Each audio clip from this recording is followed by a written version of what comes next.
For all those watching the live feed, my name is Michael Hill. I'm the professor at the University of Central Florida, Stetson University, and Rollins College, and principal bass at the Orlando Philharmonic. It's our distinct pleasure and honor to host a masterclass with the famous Edgar Meyer. This is a great opportunity for us, for the students here, and a special greetings to all of our former students from around the world, Hannah in Hong Kong, Cody in Japan.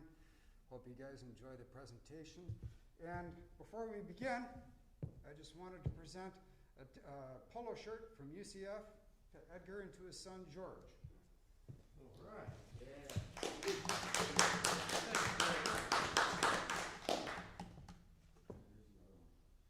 All right.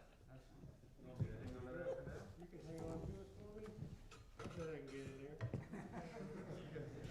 All right, and I turn it over to the capable hands of Edgar Meyer.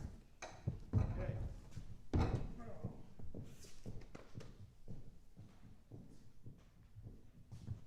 Okay. Get where I can kind of get a little idea what's going on here. What you playing? I'm playing the Sarabon and the Gigue from the first Bach cello suite. Sounds great. Hopefully. Probably. Yeah.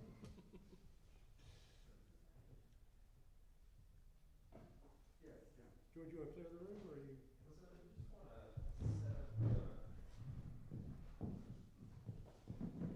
Put an extra chair up here. Yeah, sorry, I just wanted to make sure that Mom would be all right. All right, all right. And you'll communicate with her. Okay? That's great. And we can bring a table over if they want. And I'll just be in the back. Okay. You'll communicate with them, George? Yes. Okay. All right, thank you.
did my bachelor's at BYU in Utah. I was actually a cello major for a long time, and I switched to bass about 7 years ago, and Cool.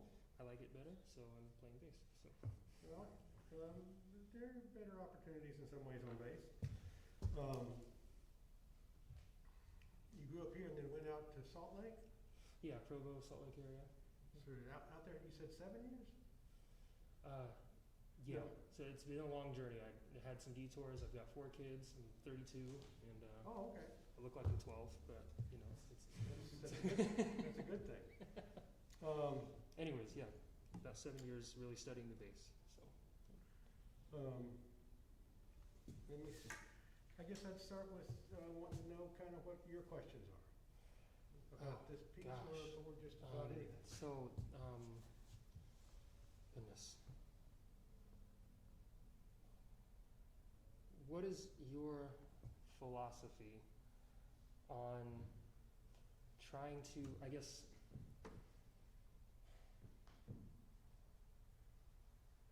make the Bach cello suites your own, have your own interpretation, and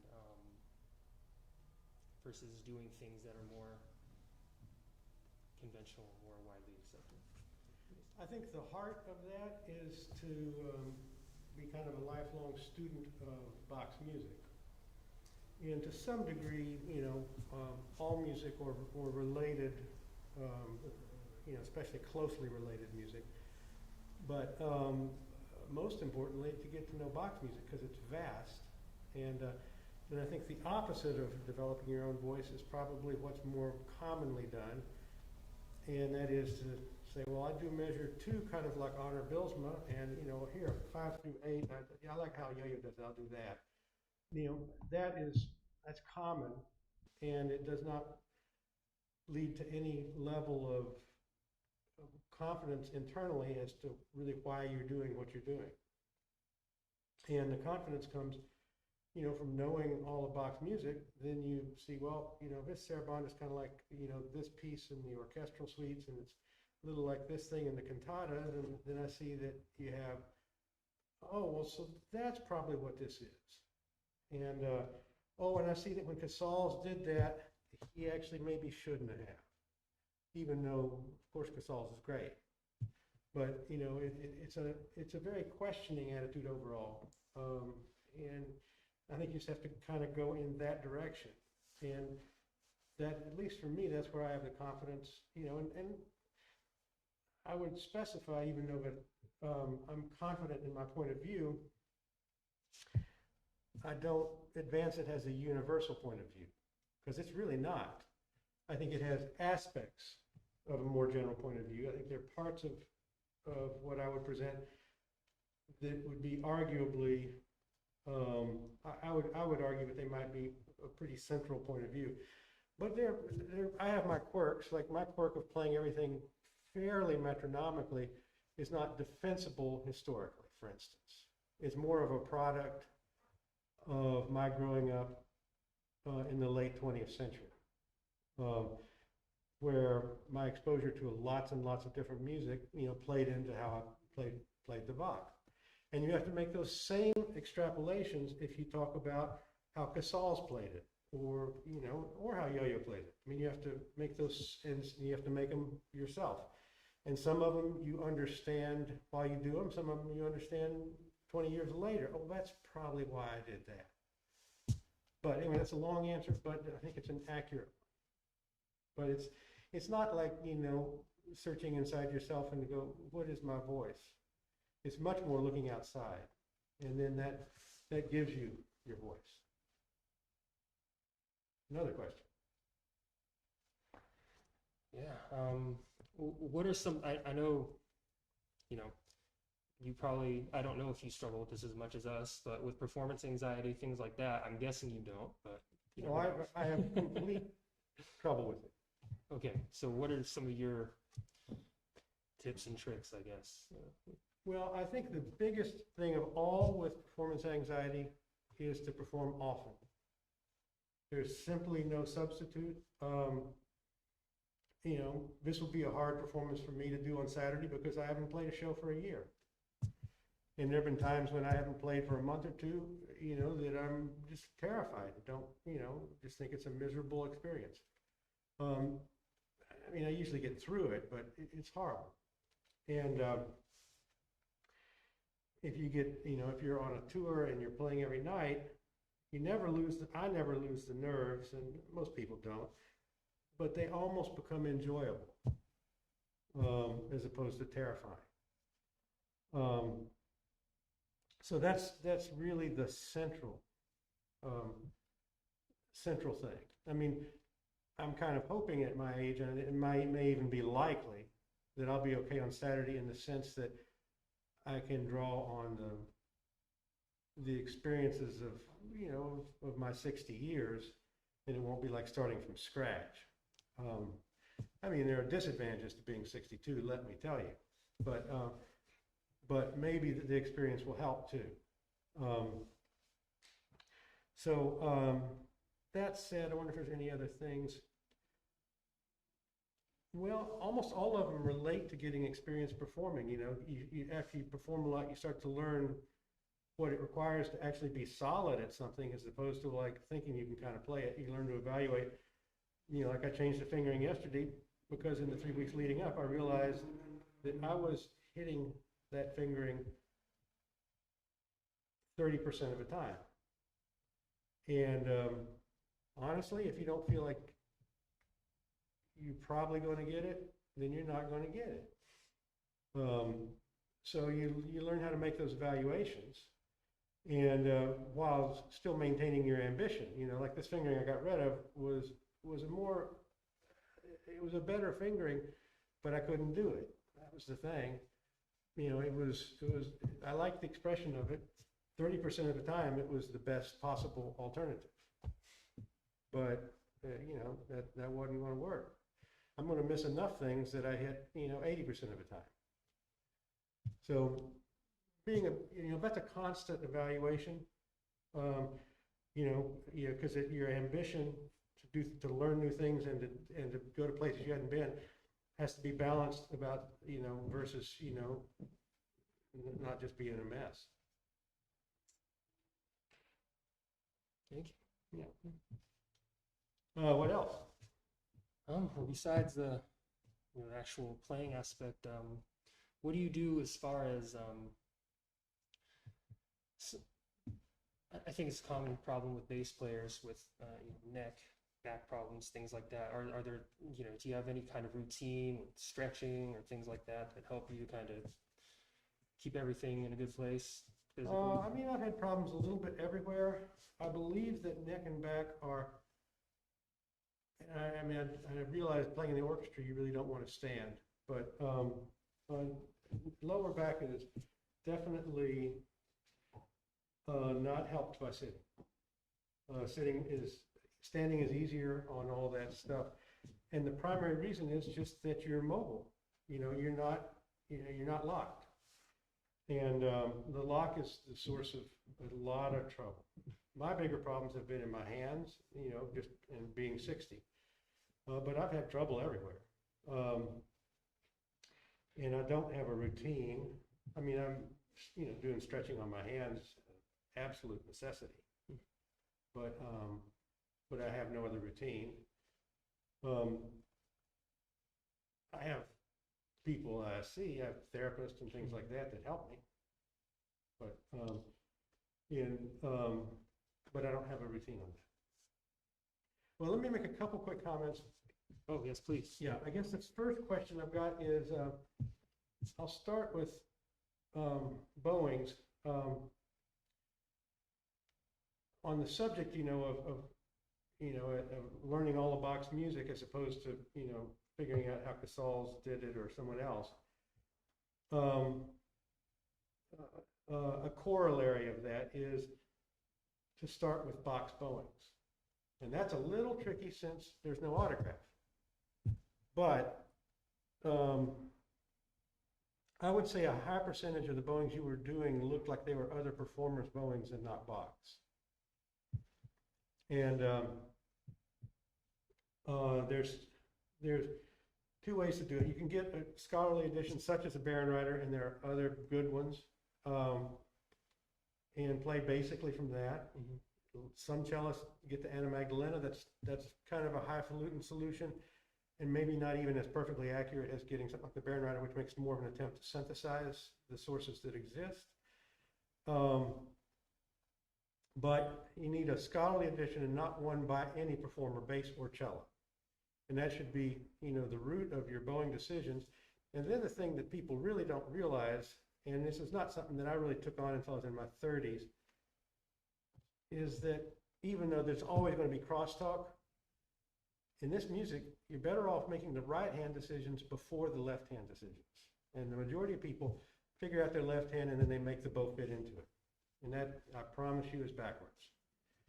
So the first thing to do is to get the bowings, your best bet at box bowings. And my standard, for students is not to absolutely do a certain bowing, but to present bowings that I don't notice are not box. And the only way you can make that call is to know a lot of his music, because he's bowed, thousands of parts, and you start to learn what his tendencies are and things he did. And so you could present a set of bowings that actually Bach could have done maybe, or at least past my eyes, and I don't hear or see a problem, even if it's not exactly, what the Anna Magdalena or Baronreiter or whatever says. So, and that's a tough standard if you don't know a lot of his music. So it's almost easier to go straight to a Baronreiter or that kind of thing. Anyway, it's even better to try to go to a source that's close. So that said, let's see, I forgot, Michael, is this the only Bach or is there other Bach? No, this is it. Okay, well, I'll get into the last couple things.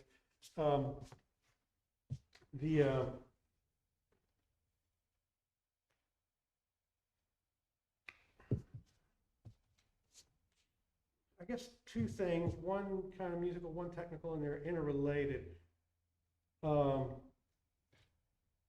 lot of for example, violinists and cellists, 9 times out of 10, will put their half steps on the same string. In G major, bass players way too often put that F sharp on the D string in thumb position and then go over to the G. It's understandable, but it's not as nice a sound. In other words, you're much more rooted in the one thumb position, which is just the thumb across the harmonics, and really to play in a multiplicity of positions through there, you have much more elegant and more beautiful choices. And you can usually get that half step on the same string, wherever that half step is, most often F sharp to G. I can just give you a bunch of examples through this, I guess. So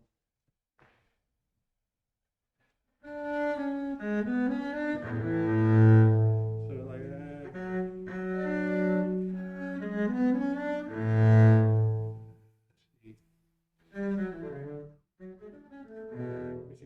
This is on the other.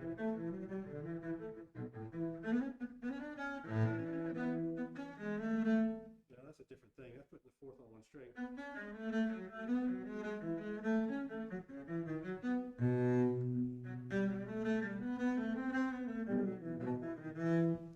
Finding, okay, like the end of the cerebral. I don't know if you're playing it on one string or not. It was on 2 strings. Yeah. There's usually an easy solution. And it often involves something like just moving the thumb back, and you can even just they're usually very easy, but they immediately change the sound of things. And so I was talking about the half steps.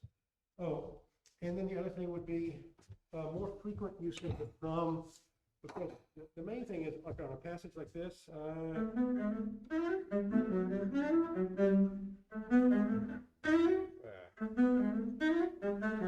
good.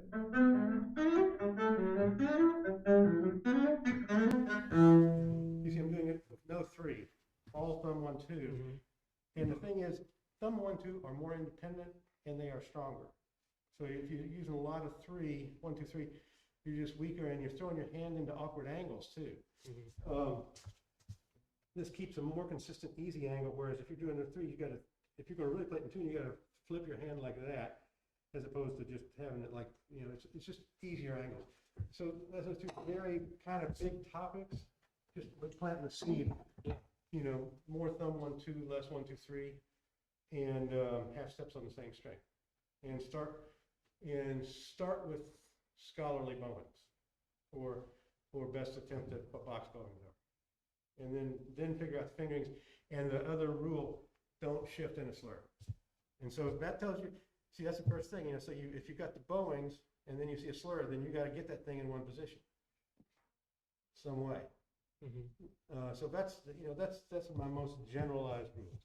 But I should go on so we can keep going. But you sound fantastic. Thank you. And look forward to more future. Thank you. Yeah.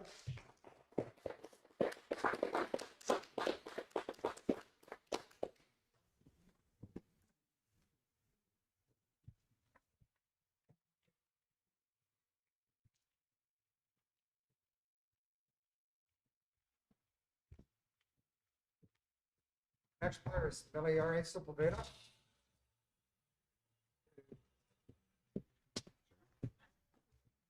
Cool.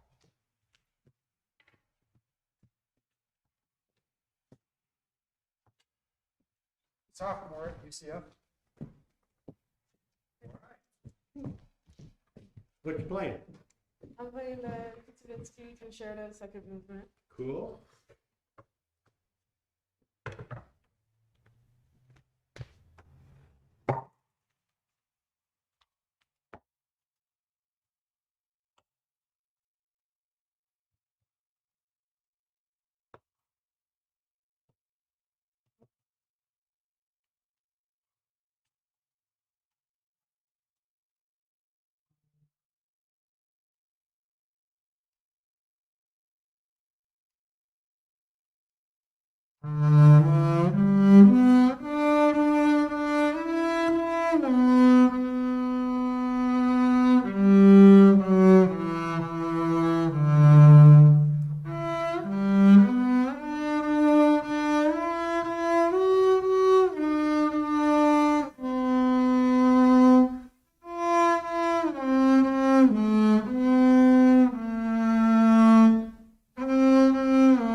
Well, first of all, where are you from? I'm from Orlando. Orlando? Mhm. And you're, I forget, what year are you? Sophomore. Sophomore. Cool. Same for you. What questions do you have? I guess help on like vibrato and the high notes. I think that's most what I'm working on this semester. Okay. Let me see some high notes of vibrato.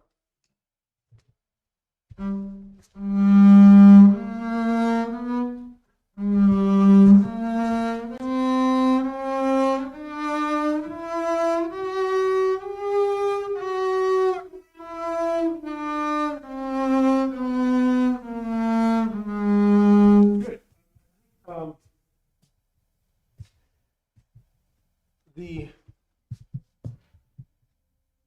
A related topic, overlapping topic, is that somehow your setup is probably more friendly for orchestral playing than it is for solo playing. And you're not getting the arms all the way up. And I would advise for playing a piece like this to make changes in that setup. And I don't know what they specifically are. I don't sit down, I don't know how to do it. But I mean, do you play one note on the E string or something? Like throughout the whole piece? Yeah. Yeah. So you could actually situate the bass in such a way so that you couldn't even play on the E string because it wouldn't make a difference, and you just move it for the one note. And I really think you should be, because you're not able to get your bow to the bridge at the tip at this point. Your stance does not allow it, and that's a really important thing in terms of because the whole thing when you're looking for vibrato, you're looking really for the whole sound, you know, and you want to be able to, you know, obviously my general physical approach is probably pretty oriented toward the high register, but you see right now, I can't even play the E string. You know, if I gotta play the E string, I'll just turn it a little bit. But if I'm gonna be up here, I want two things. One thing is, well, I want as much ability to go as far as I can, but in some of those higher registers, I want to be able to go vertical.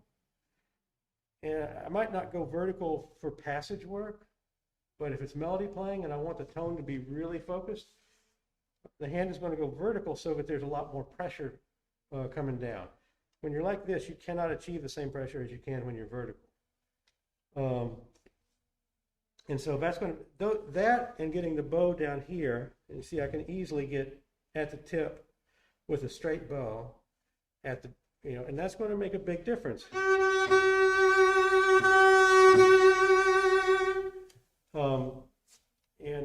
That's right now your bow, yeah, that's just the thing. That's not something that you're able, those two things are not an option for you with the setup. So I guess I would see, in terms of the vibrato, first it's, you know, I do a lot of these things with one finger, just with like the whole hand meshed into a thing like that.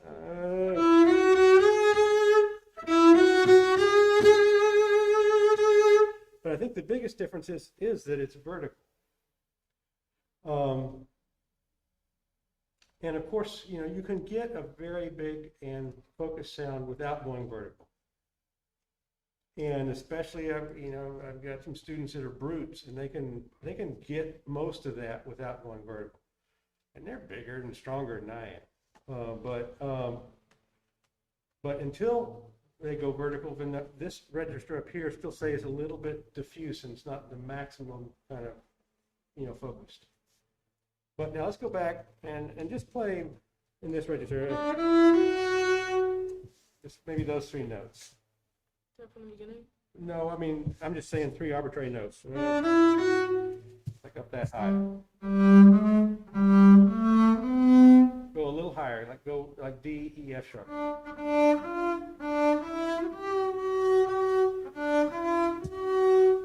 Now, can you get your hand over the F sharp instead of, see what that does?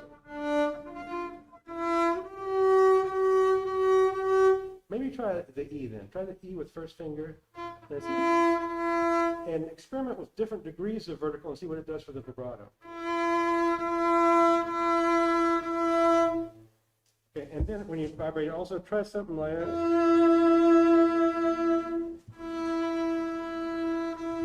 Even slower than.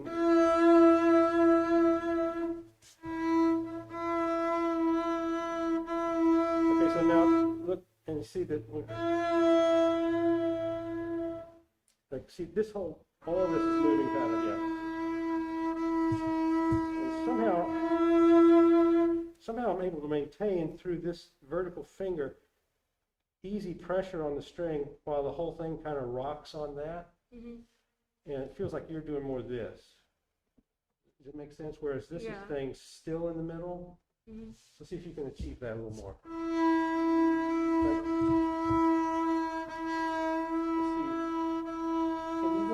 Right now you're bent about this much. Can you go like on top? So in other words, like so my first thing is when I'm doing that is it's like straight, like I mean it's bent. Yeah. Yeah. Yeah. The thing is, what you want to get is so. It's just so that the pressure is like, it takes so much less muscle when you're vertical to get a lot of pressure on the string than when you're doing it from here, you're using a ton of muscle. And so that's locking your vibrato. Yeah. And when you're up here, I can do it both ways to prove a point. I had a harder time. I can do better second, but I can't get much vibrato. I mean, I can get something, but if I go vertical, see, it's just none of it's absolute, but I think those are things that might ease it. Now go back down in this register. So a B. What's your favorite finger for vibrato? Second finger. Good. Okay.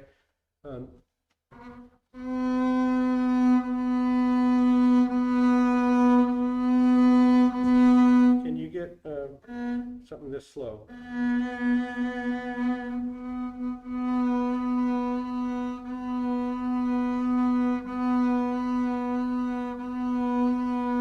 Can you so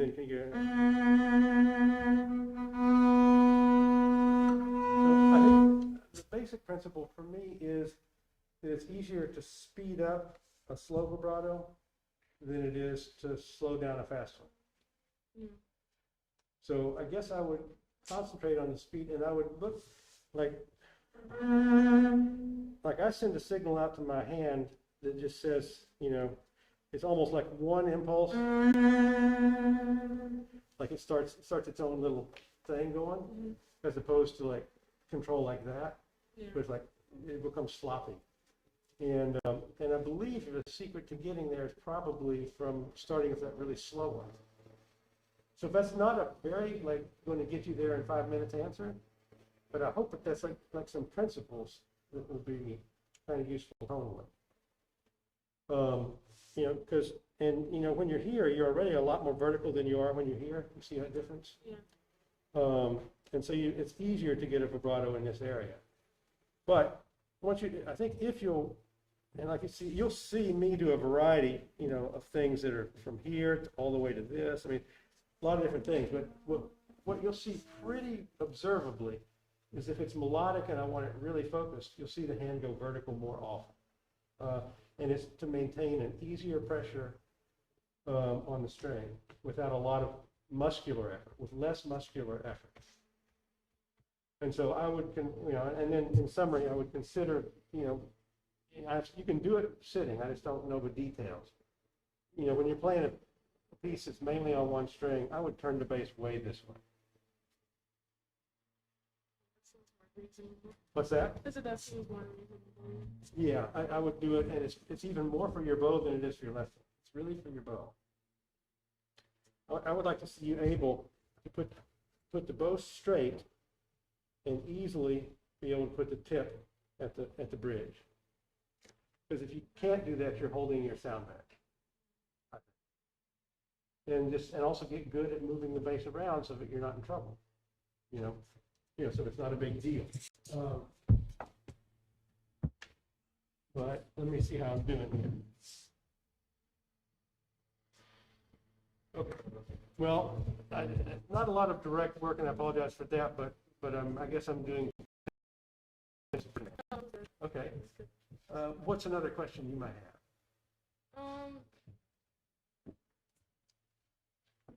I guess how to like get a smooth sound, especially for this type of piece.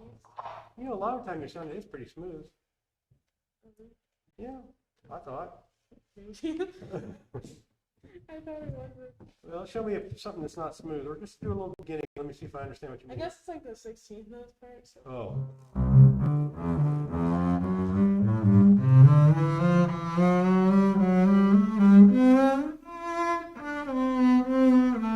Especially the part where I'm descending. I just feel like it meshes together. Show me the descending then.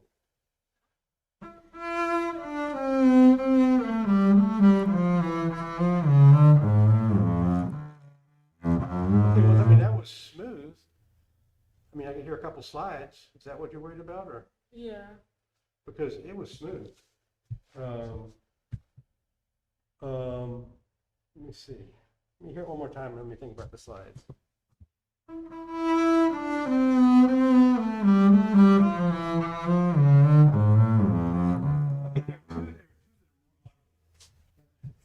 The ones that are pretty good.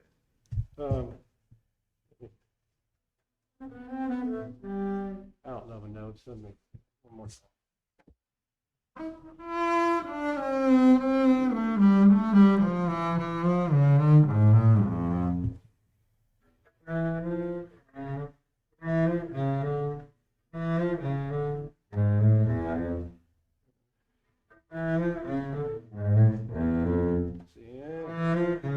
Start with the first one. Let me see just that. Well, the trick on that last one is you actually did well on the first one just then, better than you do when the bigger context. Because I think you either get mentally or physically a little worn out, and then the slide just kind of comes on in. But when you just did it now, it was pretty clean. I mean, or it was clean enough, like it would be considered attractive, I believe. You know, that little bit amount of slide would not be, held against. This one's a little harder, and I can't do it on here, but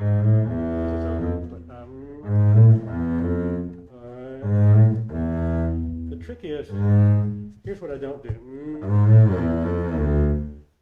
Like here's the right way to do it. Oh, sorry. Well, what well, it's not even. It doesn't have to be a pause. I'm releasing the pressure on the bow when I shift. Oh, all right. There's no pressure anywhere. And so that's as smooth as you can do it with that big a shift, I believe, unless you want to hear more of the shift. So, I mean, to exaggerate, that's an exaggerated version where I really stop the bow. But you see, my bow doesn't stop. Do you even see it do anything? No. But the combination of the hands are releasing all the pressure while I shift. It's a subtle and tricky thing to do, but that's the ticket. So do that, just those 4 notes. You can just do the last 4 notes, the G sharp. That's better. Yeah, I hear. Yeah, I mean, you just have to, that's all there is to it, but, it's a subtle thing, and you have to learn it. And also, if you can do it on those 4 notes, that's one thing, but then it's another thing to do it in the middle of the whole piece, and et cetera. But that's what's involved. And, that or change the fingering, I'll put it in the other key. You can always go over there. I struggle with the humidity here. There's that also is going to be, so those are your options. That's about what you can do. But I should probably keep moving, but that sounds great. And, good luck. I do think, experiment with moving that bass around when you play these one-string pieces. And get to where it's comfortable so you don't have to keep the bass exactly in one place. Mm. And that'll even help things like back problems. I mean, just more mobility is just a good thing. And people have different things. I mean, there are some really great cellists who don't move the cello around at all. And that's a philosophy, and I've seen it work. I don't believe it has, I believe the reason they sound good is because they're talented and work hard, but it's not because they keep the cello still. I believe moving the cello around is actually advantageous. Anyway, I don't sit, so I don't really know. That's fair enough. Yeah, but good luck with it. It sounds great. Thank you.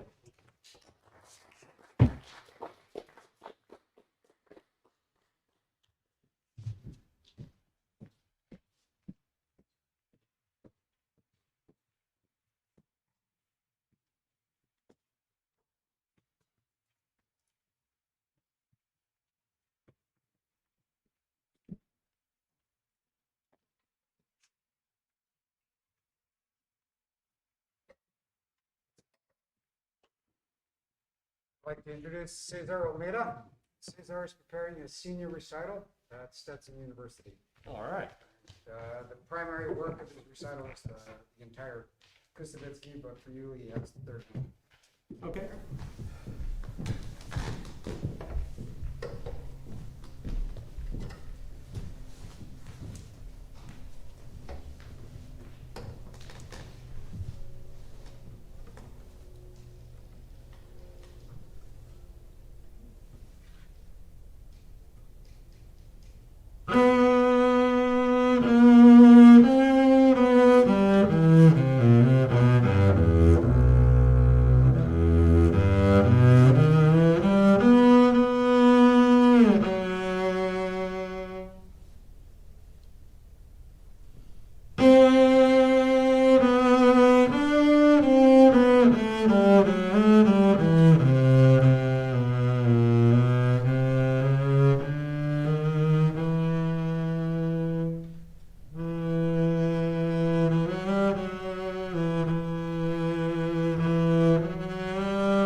All right.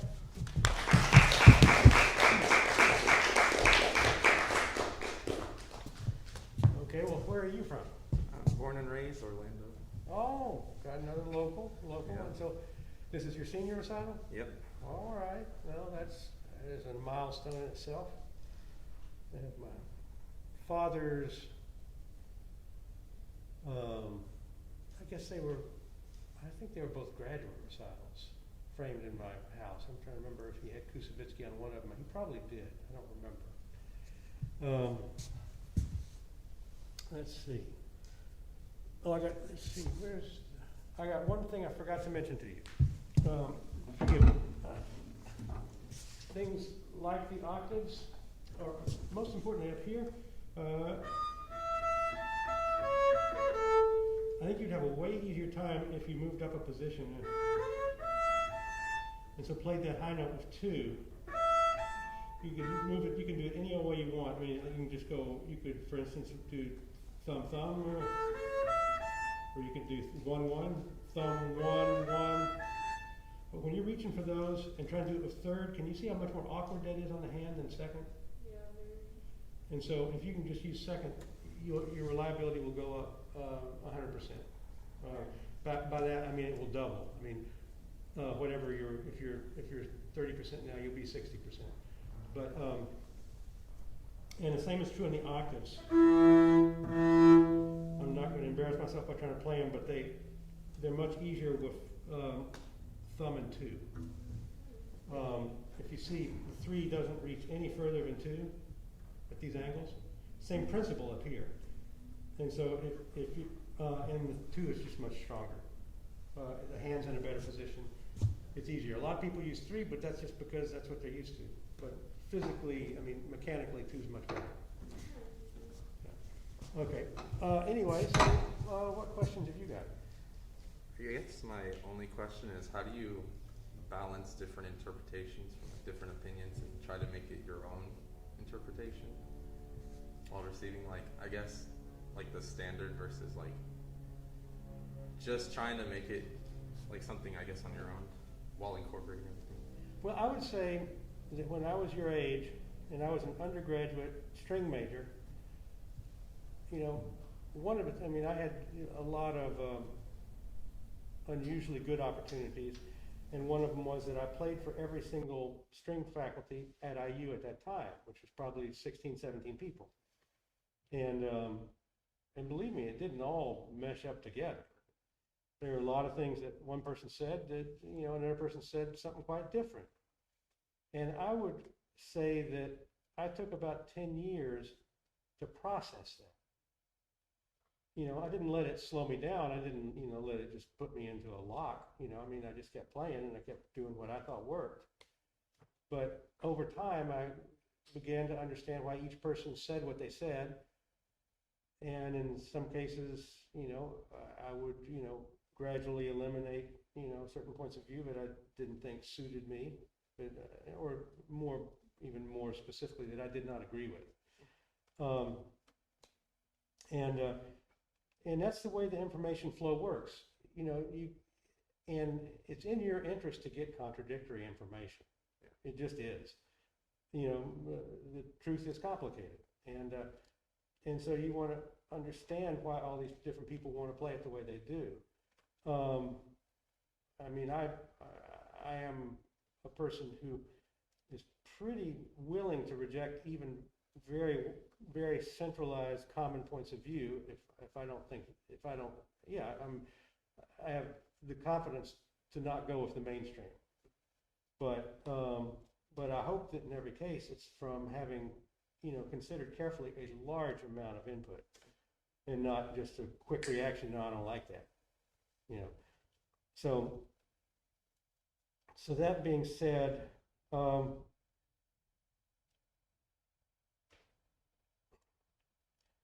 Kusevitsky's not a mainstream thing for me, but I think it will apply well enough. Instead of, I would say, that's me, I'm sorry.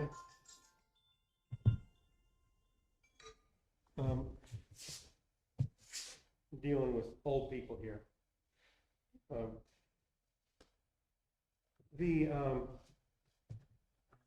Instead of saying, finding your favorite 5 bass player versions of this, I would at least go to the next level and find violin and cello concertos that you think are analogous, that really are kind of in the same zone. Since Glier may have written this, find some Glier on the cello and on the bass. I mean on the cello and on the violin. Listen to how they play it, and find other composers that probably Slavic, that fit that kind of mold.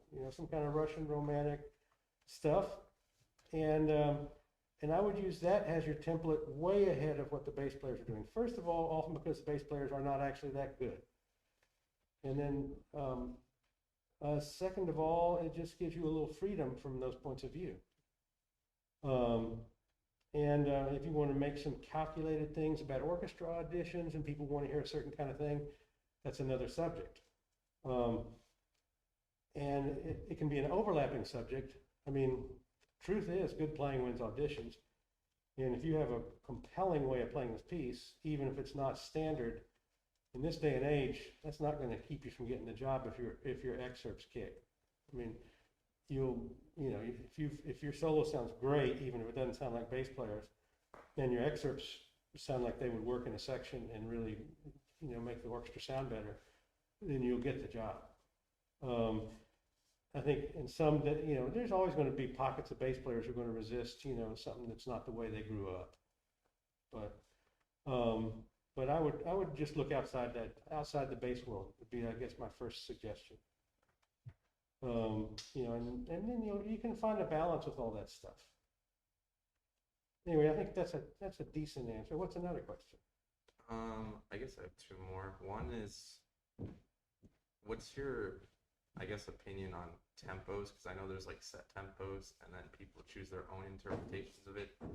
And so, should it, I guess, more correspond with what's written, or I guess more so with what you feel is more comfortable, or just? Well, some of all those things you said, it's really, once again, a corollary of the first question. Right. In that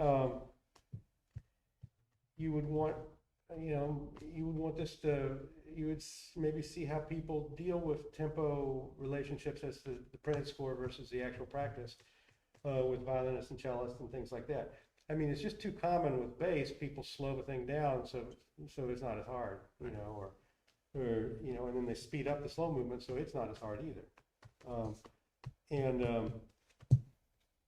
People are playing well enough that doesn't work as well now.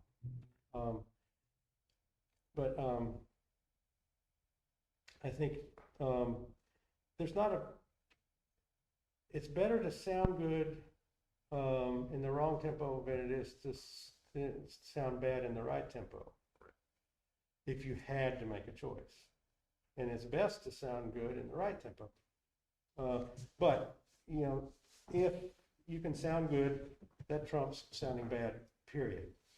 And I've seen people that just have that kind of common sense, and they're able to, have a lot of success just because they always sound good, So I think common sense and sounding good, and then just try to get a feel for, but I don't think there's tempo that it has to be, or something.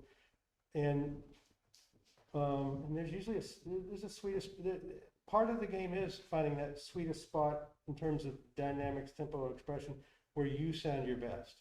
That is part of it. It's not like you're, reaching some kind of absolute ideal that you have to meet, and there's a perfect way to play it. There isn't. There's going to be like a convergence zone of all these things where you can sound your best, and you definitely have to respect that, and then incorporate as much as you can as what you envision to be. Maybe if I could do anything in the world, what would be the very best tempo this could be, based on what's marked, based on what I know about the piece, what I feel about it, what would be the very best way to play it, and then negotiate that against what your hands can do. Yeah. Is that kind of what you're asking? Fine, yeah. And then I guess my last question is just, I personally am not a fan of playing solos, and just, I guess the concept of being more confident, just like how do you approach playing either pieces just that you're not like as invested into, because like I'd much rather play in an orchestra and just play like with a section than just be the main feature and like, hey, I'm playing this solo and listen to me. So I guess how do you like go about either getting the confidence or just the enjoyment of playing like solo versus like with a section? It's a question that I don't have the immediate answer for, but I'm going to try to think my way through it here. I can definitely, take you the opposite direction. I mean, I think it can become it's abundantly clear to me that someone who only plays solo is likely to have all kinds of, well, I've got the answer, and it is from reasoning backwards. It's not quite the answer to your question, but it's the motivation for wanting to be good at it. If you have somebody who only plays solo and they think that's what they do, then the chances of them having a lot of big musical holes in how they play and and how they relate to music is huge. For a violinist, it might mean that they play the same 10 pieces all the time. And that's not going to teach you as much as playing a wide range of music. Also, if they're not used to having to follow anybody, then they don't know all the stupid crap that they're doing that makes them hard to follow. They don't understand what the frame of the music is sometimes. So, I think, having a wide range of experiences, and I mean even more than playing. I mean, for me, it's learning about everything, learning about composition, it just extends as far as you want. But by sitting in a section and having to not stick out and blend, they're going to learn a whole lot about things that will help them be a better soloist. And that's the same is true about solo playing if you want to play in the section. There are plenty of times that there's kind of an overarching expressive thing going on that the section needs to do together. And if you can do it as a soloist and make that phrase really work, then you're going to be more able to do that when the conductor wants something more than just a square, straight up interpretation, but wants it to really sing or to really flow or to kind of move ahead or to get more tension. All the things that you would be doing to try to become a better musician as a soloist are applicable in the section.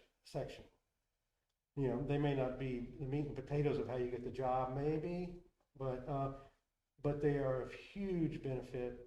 In an orchestra, you can take it pretty, I mean, that's almost more of a Berlin Philharmonic kind of feeling, where everybody's a soloist, but there's a huge upside to that, and so I guess I haven't answered your question of how to get more into it, but what I'm trying to do is to show you why you want to be into it. And then you can even just look at it as developing skills that will help you as a section player.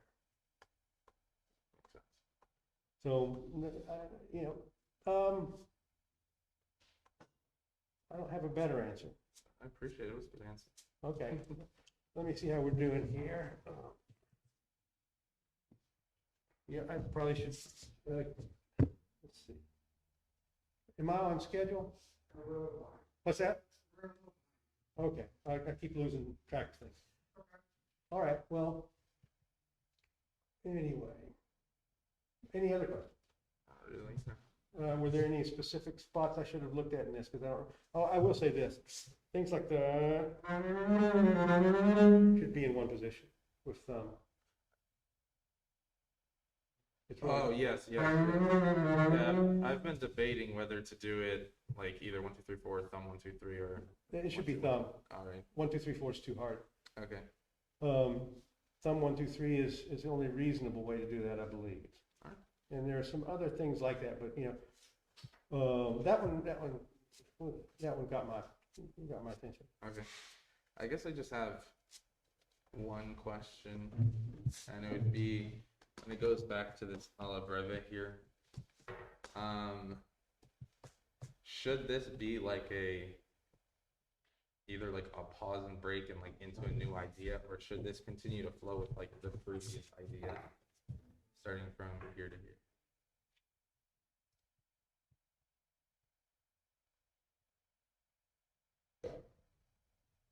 You know, I just know this piece, so I've never played it, by the way.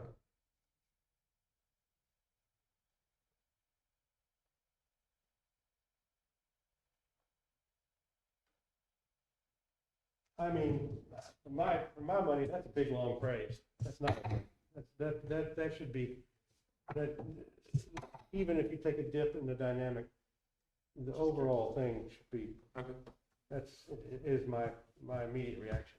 Alrighty. Okay, well, I will let you go for now, but that was great to hear. Thank you.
Go ahead.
there.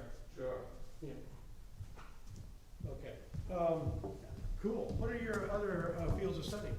So I'm a double major, and I'm doing my Bachelor of Music and Performance for bass, and then a Bachelor of the Arts for translation for Spanish and German. Spanish and German. Awesome. Do you have time to do it all? I'm sorry? Do you have time to get it all done? We're working on it, yeah. Oh. A lot of work. But that's why I'm staying for the continuing 5th year at Stetson before I go into grad school. Well, I think it's terrific. I mean, I'm openly conflicted,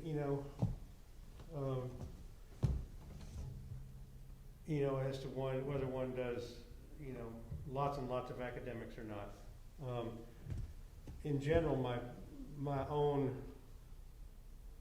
lean was toward, having a broad liberal arts education, and I was kind of anti-conservatory.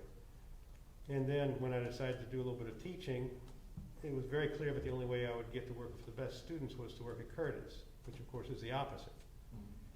So I'm still conflicted. I'm a big fan of a full-out, more general liberal arts education. But I guess what my conclusion is that there's not an answer that fits each person. But let's go backwards, and I'll ask what your questions are. Sure, from any section in particular, or do you want me to Anything about anything, but anything regarding the piece or not. So when you're listening to this piece critically, what are some of the things that you look out for?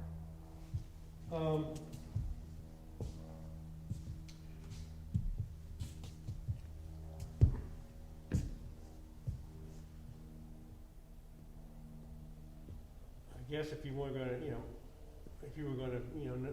knock it down to a nutshell, I'd say competence and style.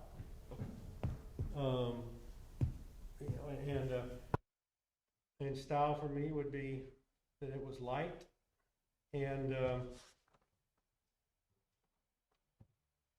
had an effortless, rhythmic feeling. Of course, it's the same, but the effortless and good rhythm is part of the style, I think. It's not Mozart, but if it gave some of that impression, I would, consider that a plus.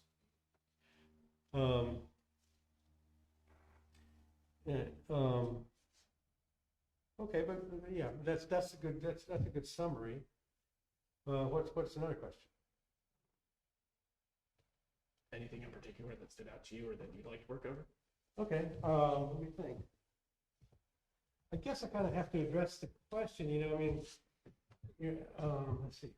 I guess Michael, I realized, did you work with Roger? Yeah. I see. This piece is hard on orchestra tuning in D. Yeah. It's a lot harder. Just to be, You didn't make it like easy. It's just tough. okay. I learned some pieces in 2 keys. I learned arpeggione on orchestra tuning, playing it in A, and then I learned it in solo tuning, playing it in G, essentially. I learned Brahms E minor 2 ways also. So I'm not against it, but it's harder. And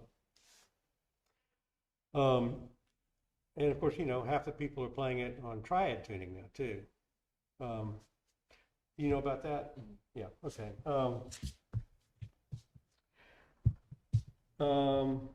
It's not, I've never played it. It's not in my future, I don't think. But I'm trying to imagine what I would do. I think the chances are 80% I would play it in solo tuning on essentially C. And I'd probably examine the triad tuning just to see what it felt like. Probably do it and then not do it.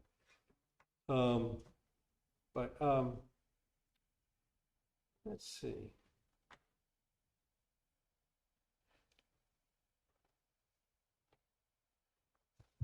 I guess, some of the more, I think for some of the more kind of passage work oriented things, I would probably have some, fingering things. But let me hear the opening. Actually, let me hear that opening.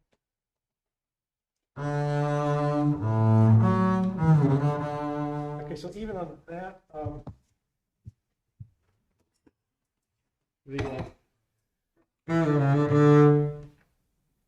just want to hear those 4 notes. I kind of wish that could almost be in the hand. Can you reach?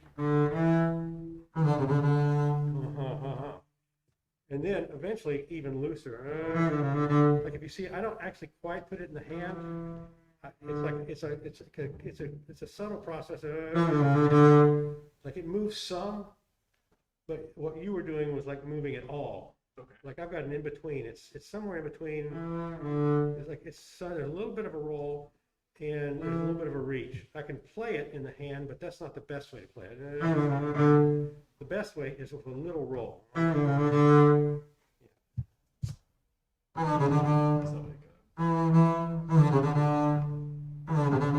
Good. I mean, yeah. Let me see.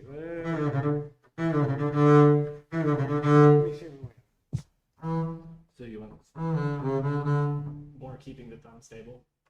I guess the thumb probably doesn't move. Yeah, thumb doesn't move. That's a lot better. Yeah. Okay, so now keep going. The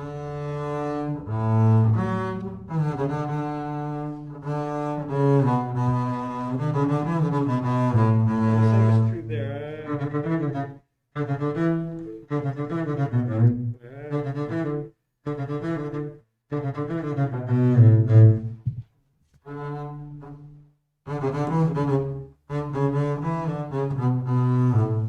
So a skill you want to have is, for example, this.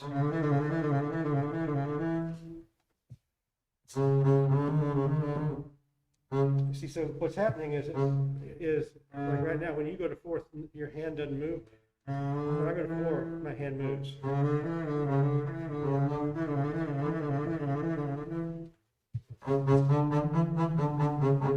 Yeah, but you want to be able to do it under the slur, under a long slur.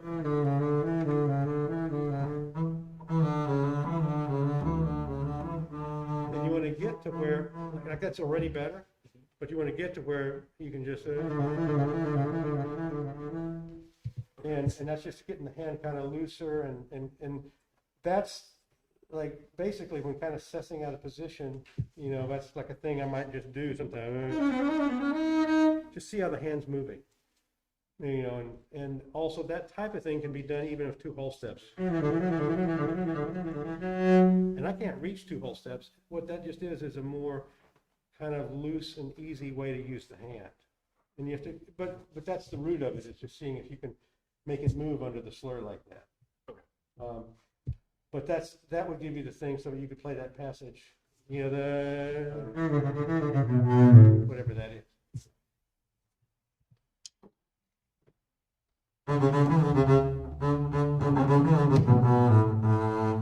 Yeah, and I guess you were taking it down, but I couldn't redo it. I would actually play it across probably, but yeah. Okay, then let me see. I've got to keep it down. Let's see. There's one of these places where it's. Did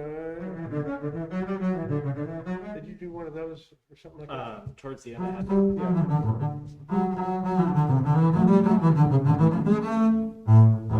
Yeah. Okay, that should definitely be done here.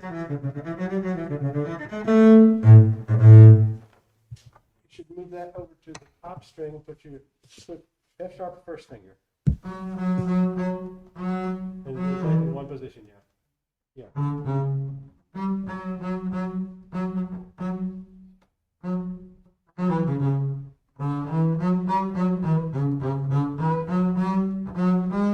don't have to shift.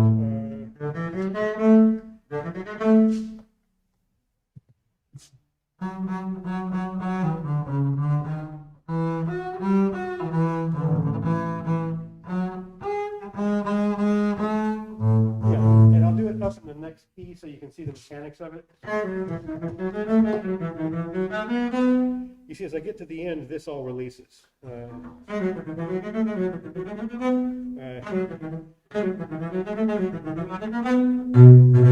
So I guess what I'm not mentally getting is, are you treating it more of like a pivot or a slide?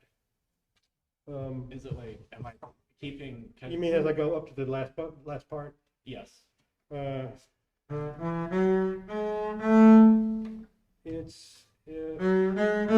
It's somewhere in between reaching it and kind of opening the hand, and then as I get up to the top, the thumb releases.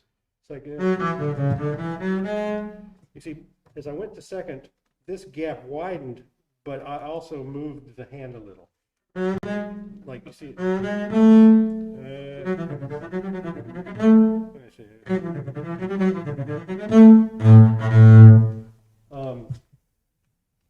Or maybe do it in your up the key, because it's.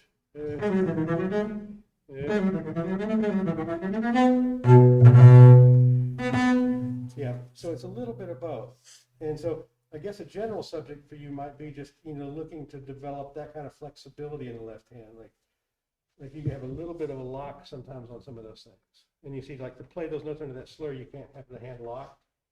It has to be kind of, it's like moving all the time. It's like in a real fluid motion all the time. And what are some of your tips for that? Because I've always admired like your left hand work. So how would you recommend building a more fluid and less tension-filled left hand? Like I hold a lot of tension in my shoulder, my jaw, my shoulders, my jaw, my hands when I play sometimes. Well, I'm not exactly sure. I mean, I believe a lot of it is actually just looking at passage work like this, and well, no, you got to look at each passage you play, and it's going to be a different answer for each thing. But for example, on this passage work, I'm trying to look for some of the things that could make it smooth, because it's not, because if I didn't explain it, then you would try to play these all exactly in one position, which it hurts my aging hands to do that. I just can't do it. I've got to release the first finger up. It's got to go. And see, but I think most people who are and really disciplined, but not to a good end, would sit there and try to have them all be in exactly the right place. It just hurts. So I guess maybe one thing is to probably a piece of that is body awareness. Like you can see, but that doesn't work with your body. So you like to get from this note to that one, you're going to actually have to. This other thing's going to have to move. And then you can see that for that to move and for it all to work smoothly, then this has to move, and so it's not just a matter of having these fingers in these three spots and then lifting them and putting them down, but there's lots of things that can add to the. I guess with lack of a better way of saying it, there's a certain amount of developing that fluidity that. Some people fall into it, and I probably fell into some of it, but I probably also got a lot of it from a more experimental approach. Like this passage doesn't feel that good to play. How can I make it feel better and sound better? So it's not, you're not just trying to sound better, you're trying to feel better at the same time. And so by addressing those things simultaneously, then and they kind of work together. You hear something improve, it feels better, but then I don't know, they help each other. Yeah. That's a really broad stroke, but maybe even just seeing like what I was showing you with that is a hint. And right before that, there's also some stuff. Show me slowly what happens before that.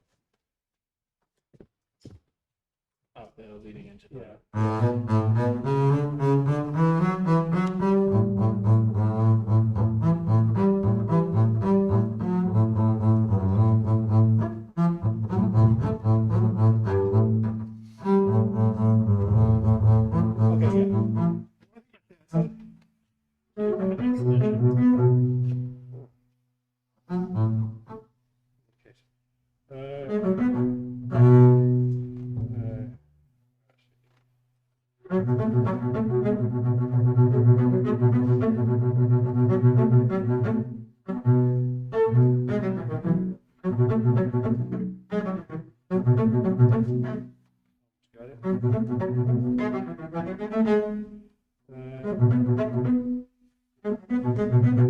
It's probably better using separate fingers.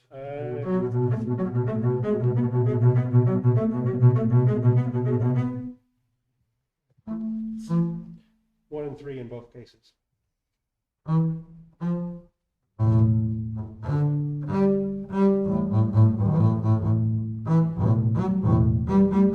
So rather avoiding the G string and keeping it on. Yes.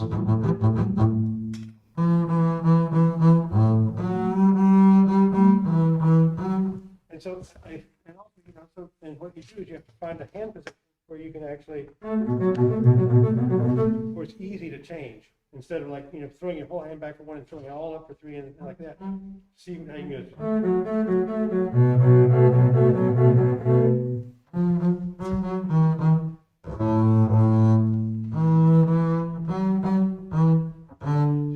like when you go to one, you break everything back, and if you could hold it, so you only, and then add the A to that and play it as a double stop. No, your thumb, because the point is using like what your thumb does to your hand position is important. So does this currently look? Not there yet. So you got to bring your thumb where it's over the harmonic. And that's an F sharp. You need a G. Yeah. Now, but you got to be able to do that and just.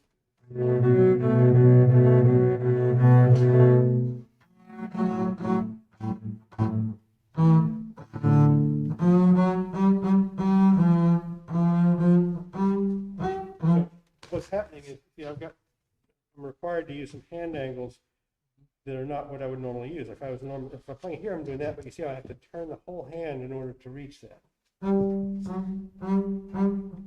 Almost easier to start with the one. That's an F natural you want to get right.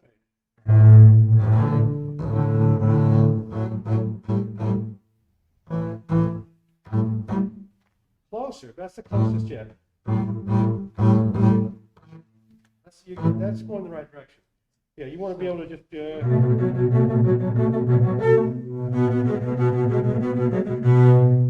That's. So am I holding something wrong right now? Or? You got the last one was closer. Well, you have your thumb on the A. That's an F sharp on it.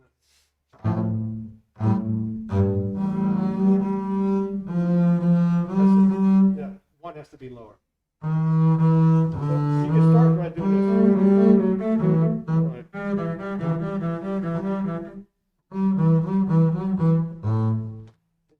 And if you can hold them all down, then that works.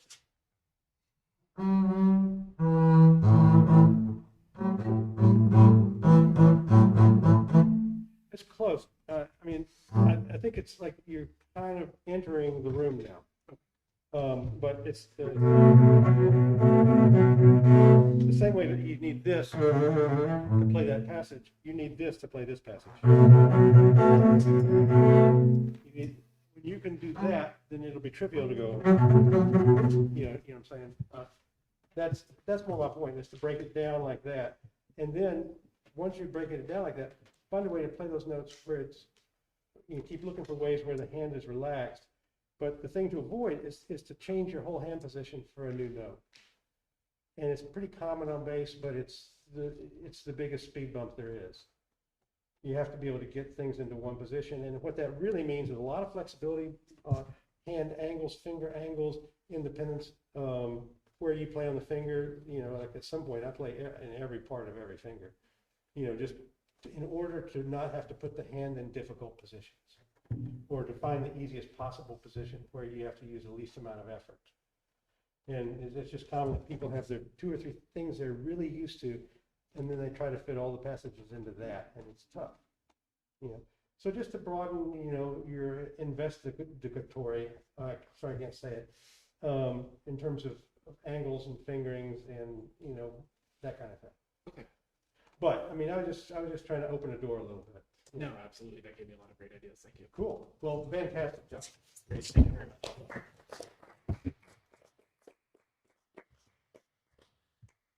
So, George, does that mean you're going to go warm up? Okay, good.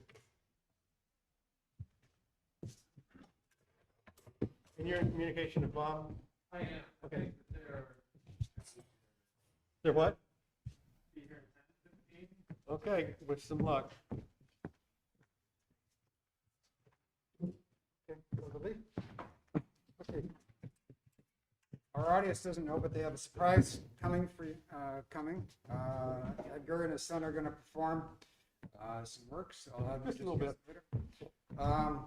Gilda is a freshman at Stetson University. Cool. This is actually our first time seeing each other face to face in many years because everything's been online. Oh, So boy. she would like to do the chanson triste. Cool. And do you need the music? She's got it. Excellent.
Great. Were you going to finish it? Were you going to finish it? You looked like you were done. I'm sorry. You were done. Okay. Sorry, I wasn't sure. Yeah. Okay. Well, that sounds great. And I guess I want to know where you're from, too. Venezuela. How long have you been here? 4 years. 4 years. Yes. Have you been back during the pandemic, or have you been here? I've been here the whole time. You what? I've been here the whole time. Been here the whole time. Let's see. Family. You have brothers and sisters? I have family here. Family here. Yeah, my sister. Okay. Yes. Do you have family in Venezuela currently? Yes. Okay. Mm-hmm. How are they doing? Pretty good, but with the economic situation, Right. it's not that good. So. Right. Mhm. Well, once again, I'll start and ask what kind of questions you might have about Yes. anything. I know that this piece is supposed to sound a little melancholic.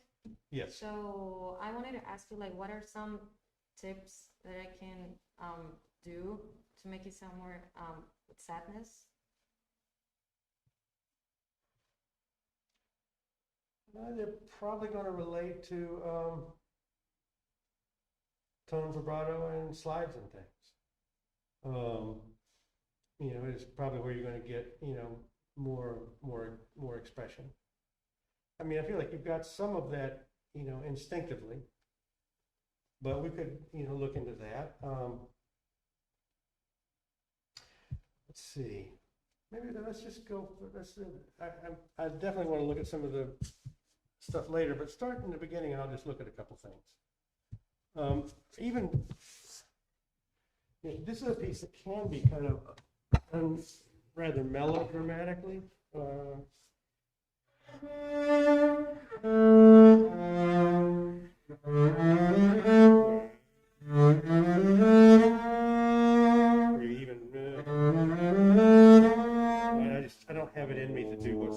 do, but I'll try to do it.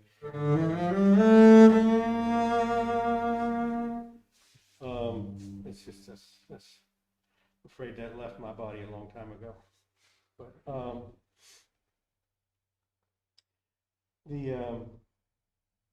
but let's look at this first phrase.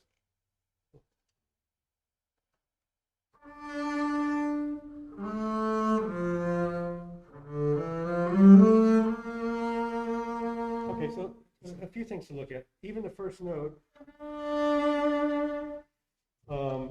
Try first finger for my just out of curiosity,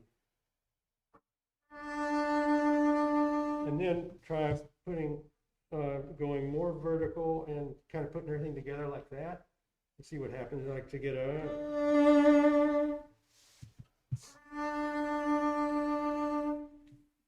Good. How does that feel? Nice. Let's just work with the first note and try to figure out what the sound what's the sound that you would most want to get on the note.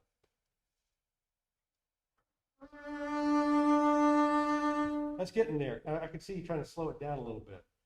Yeah, because I don't think that the first note is. I mean, it could be, but at least.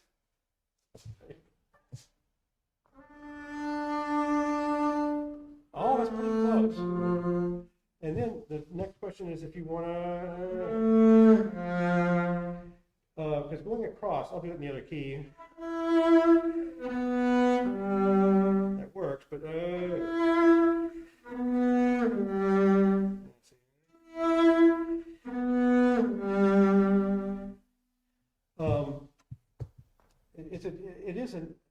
it's easier to maintain the vibrato if you stay on one string, would be the way I put it. And this is a piece where you'd be forgiven the slides, even some people encourage. So I guess I'm asking to try it on one string and all with one finger and see what that feels like. Even all, or it doesn't even matter what finger, but it can be all the same finger.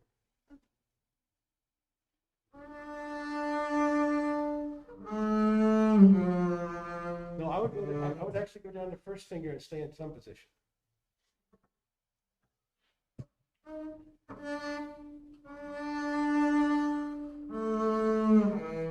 Well, let's just look at that note for a minute. See if you can keep your thumb up with it. Yeah. See, it's just much easier to vibrate.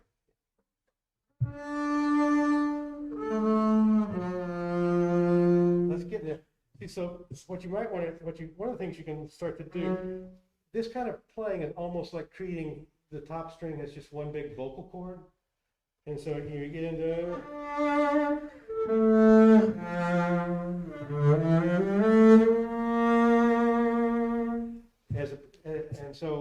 and you just, and one way to get better at that is even just, playing arbitrary stuff. Just,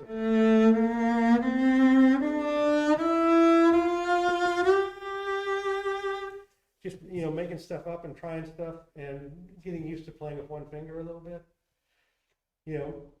And this is a tricky subject overall, and I want to make sure, like to be able to play stuff with one finger is an incredibly useful skill, and then the art of it becomes when to do it and when not. Like you notice, I didn't play, use fingers for that, but I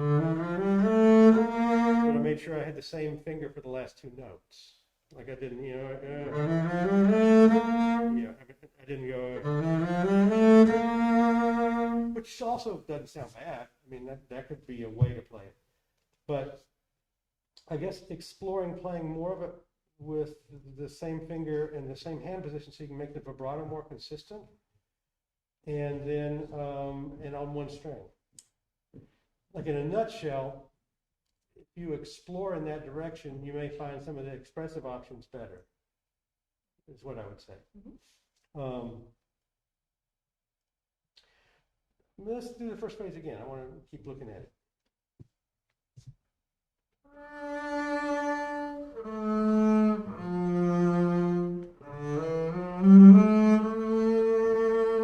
See if you can go on the da da da da da bum, like on the A to the B flat, if you can use first finger twice.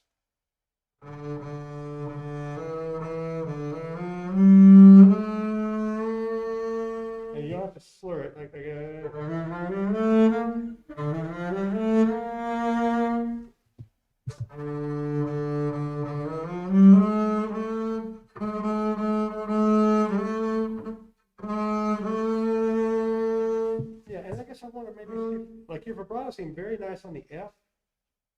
Let me see that again. No, that was the first finger. Yeah. I want to see how we can get that onto the A. Can we make the A? Use first finger. Now go back to the F first finger.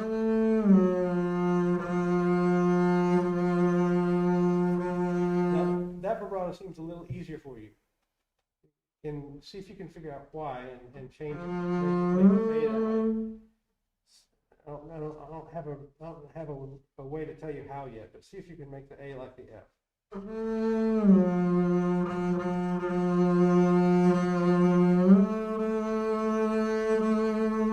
Pretty good. I still want to get it rounder.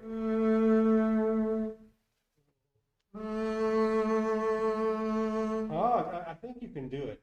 That's like 90% there. I mean, I think I would work, and it's going to be, it's going to be different. And I think if you do more playing with one finger and with more vertical, it'll be easier to get those more relaxed vibratos. There's no absolute answer, but the fact that you're real close on the F and now a lot closer on the A, I'd be looking to get that everywhere. And I would, yeah, just almost that simple. I mean, I think that's 80% of what you were asking about how to get. I think ultimately just, I mean, I'm translating sad into just expression. And, and making the assumption that sad for one person may be something else for somebody else, but that this probably falls into where you're asking about. I guess the other thing I would mention is the high B flat.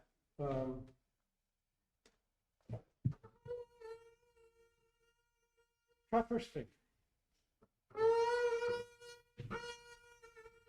And then also do this thing like where they're all together.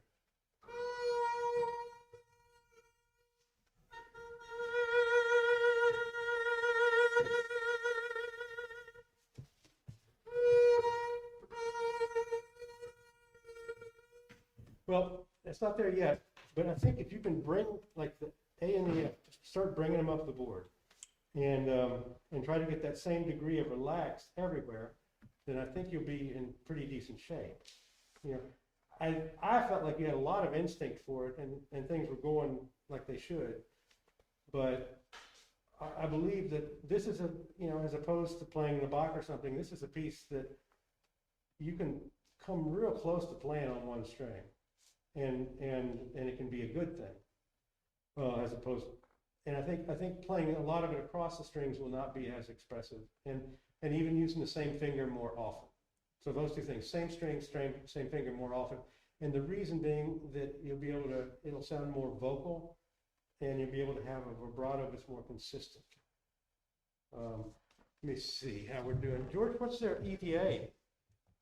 They're having a traffic problem, and so as of 5 minutes ago, might even be 10 to 15, hopefully soon. So I think 5 to 10, hopefully soon. Well, let's see. Do you have other questions? Yes, I have one more question. Please. So, I know that you have a technique in which you have your hand really smooth in the biggest strings. So I wanted to ask you, like, what are some of your exercises, or what do you do to make the hand like look smooth? You mean, did you say on bigger strings or just? Yeah, bigger strings. You mean the low strings? Yeah. I don't do any exercises, but probably my whole life I've been oriented toward trying to find the easiest way to play something. That sounds the best but takes the least effort. And so as we started, we were looking earlier in the class, you gradually, I still, depending on what it is, it's not out of the question to see me do that. Yet I grew up, with a real rigid kind of position like this. But as I got older, I guess I don't have an answer, but because it involves, I don't have a general answer. Like when I think of, like playing a lot of solo Bach was fairly foundational for me. And I would practice it at these kind of tempos, like.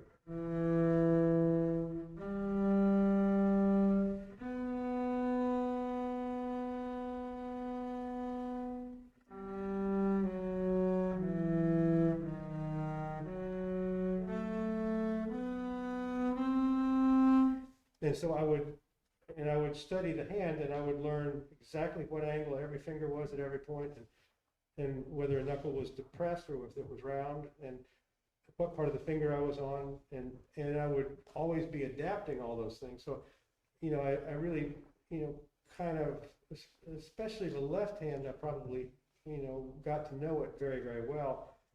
And it's accumulation of like dozens or hundreds of small advantages that add up to something smooth overall. Whereas when it comes to playing a piece like this, that kind of thinking doesn't work as well. And you have to, look for, it has to be a little more intuitive to look for something that just kind of flows and feels good and gets the vocal result. And then you have to, and then for playing on the low strings, it's maybe it's some different things. It's a lot more brute force. But, and I don't play excerpts really, and so like if I've got a piece that's got too much down there that's too busy, I don't play that piece, so I'm going to look smooth because I'm not trying to do some of that. But yeah, I have, in this part of the bass, I would use thumb very often because it's the strongest. So like, something, there's a million examples, but for lack of a better one, I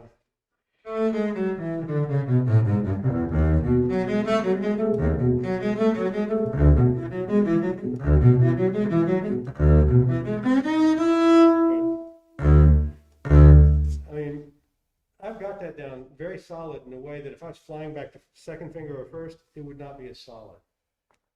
And so in that case, the thumb makes it get the same kind of thing with, if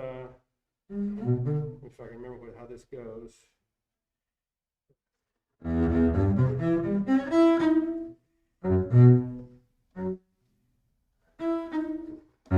Oh yeah, two thumbs.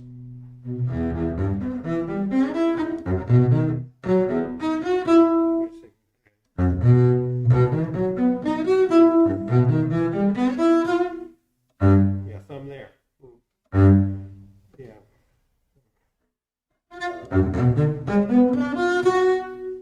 So using the strong part of the hand more often, but then in the lower positions, well,